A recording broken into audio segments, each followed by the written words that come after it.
दरवर्षी series LCR मधून एक क्वेश्चन सीईटी ला फिक्स असतो. आपण पटापट सगळ्या कन्सेप्ट एकदा रिवाइज करून टाकू. आपल्याला असं एलसीआर सिरीज मध्ये एक सर्किट दिलेलं आहे. याच्यामध्ये एक गोष्ट लक्षात ठेवायचं की करंट हा तिन्ही एलिमेंट मधून सेम आहे, कारण हे सिरीज सर्किट आहे. मात्र व्होल्टेज वेगवेगळं आहे. तर व्हीएल, व्हीसी, व्हीआर असं आपण व्होल्टेज पकडू इंडक्टर, कॅपॅसिटर आणि रेजिस्टरच्या अक्रॉस. माझ्याकडे जो इक्विव्हॅलेंट व्होल्टेज आहे, या सोर्सचं व्होल्टेज आहे, त्याला मी लिहितो व्ही नॉट. व्ही नॉट म्हणजे peak value sine omega t plus phi. आपल्याला हा फाय काढायचा आहे की करंट, सर्किटचं करंट आणि सर्किटचं नेट व्होल्टेज याच्यामध्ये काय फेज डिफरन्स येतोय. तर सगळ्यात पहिले लक्षात ठेवा ही फेजर डायग्राम महत्वाची. फेजर डायग्रामला आपण करंट जो आहे तो एक्स ऍक्सिस वर दाखवला, कारण करंट कॉमन आहे.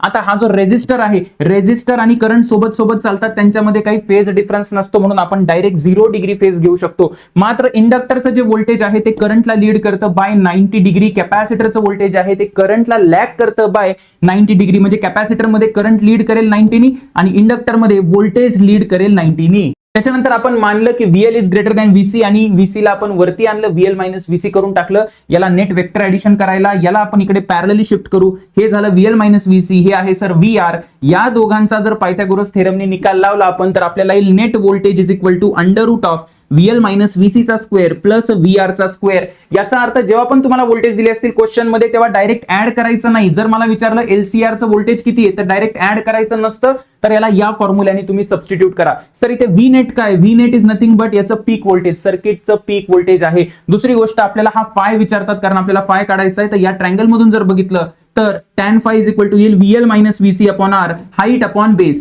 जो ट्रायंगल बनतो व्होल्टेज साठी तोच ट्रायंगल बनतो इम्पेडन्स साठी. म्हणजे इकडे हा सेम ट्रायंगल आहे. म्हणजे माझ्याकडे जो tan phi आहे, tan phi is equal to येईल XL minus XC upon R, XL minus XC upon R. Sir XL काय? XL is inductive reactance, XC is capacitive reactance आणि Z is the impedance of the circuit. आता XL is equal to असतो omega L, हा formula तुम्हाला माहिती आहे. XC is equal to असतो 1 upon omega C. त्याच्यानंतर जर मला Z चा फॉर्म्युला काढायचा आहे तर Z चा square is equal to R चा square plus XL minus XC चा स्क्वेअर याचा रूट. हा फॉर्म्युला तुम्हाला लक्षात ठेवायचा आहे. त्याच्यानंतर तीन प्रकारचे सर्किट असतात, इंडक्टिव्ह, कॅपॅसिटिव्ह आणि रेजिस्टिव्ह. हा जो tan phi आहे तो ठरवतो की सर्किट कसं आहे. तर जर XL minus XC greater than 0 असेल म्हणजे XL ग्रेटर दॅन XC असेल तर tan phi positive. tan phi positive म्हणजे phi is greater than 0, phi is greater than 0 म्हणजे that is a inductive circuit. Inductive circuit म्हणजे काय सर? व्होल्टेज लीड करणार आहे करंटला. मात्र जर XL छोटा असेल XC पेक्षा किंवा XC मोठा असेल XL पेक्षा तर phi लेस दॅन 0 म्हणजे हा असा अँगल खाली बनतो आणि that is a capacitive circuit. म्हणजे करंट लीड करणार आहे सर व्होल्टेजला. मात्र हे जेव्हा दोन्ही इक्वल असतात, हे कधी होतं सर? एका पर्टिक्युलर फ्रिक्वेन्सीला, ज्याला आपण रेझोनंट फ्रिक्वेन्सी म्हणतो, ज्याचा फॉर्म्युला असतो 1 upon under root of LC. याचा अर्थ इथे XL is equal to XC आलं तर phi is equal to 0 and this condition is called as a resonance. जेव्हा सर्किट प्युअर रेझिस्टिव्ह सर्किट सारखं बिहेव करतं. यामध्ये फायनल कॉन्सेप्ट आहे पॉवर. पॉवर कशी कॅल्क्युलेट करायची? तर पॉवरचा फॉर्म्युला असतो VRMS IRMS into cos phi. आपल्याला जर पीकच्या टर्म मध्ये लिहायचं असेल तर V not I not bye 2 into cos phi. Sir इथे कॉस फाय काय? तर कॉस फायला आपण म्हणतो पॉवर फॅक्टर. या इम्पेडन्स ट्रायंगल मधून आपल्याला तो काढता येतो.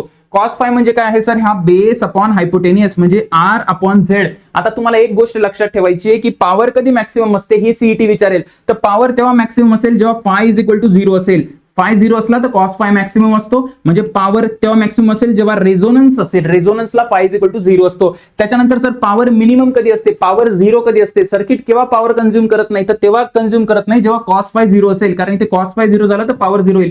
तर cos phi कधी 0 होतो? जेव्हा phi is equal to 90 degree असतो. phi is equal to 90 degree म्हणजे आयदर सर्किटमध्ये फक्त इंडक्टन्स, फक्त कॅपॅसिटन्स किंवा दोन्ही असले तरी चालतात. जेव्हा जेव्हा रेजिस्टन्स असेल तेव्हा पॉवर कंझ्युम होणार, अन्यथा पॉवर कंझ्युम होणार नाही.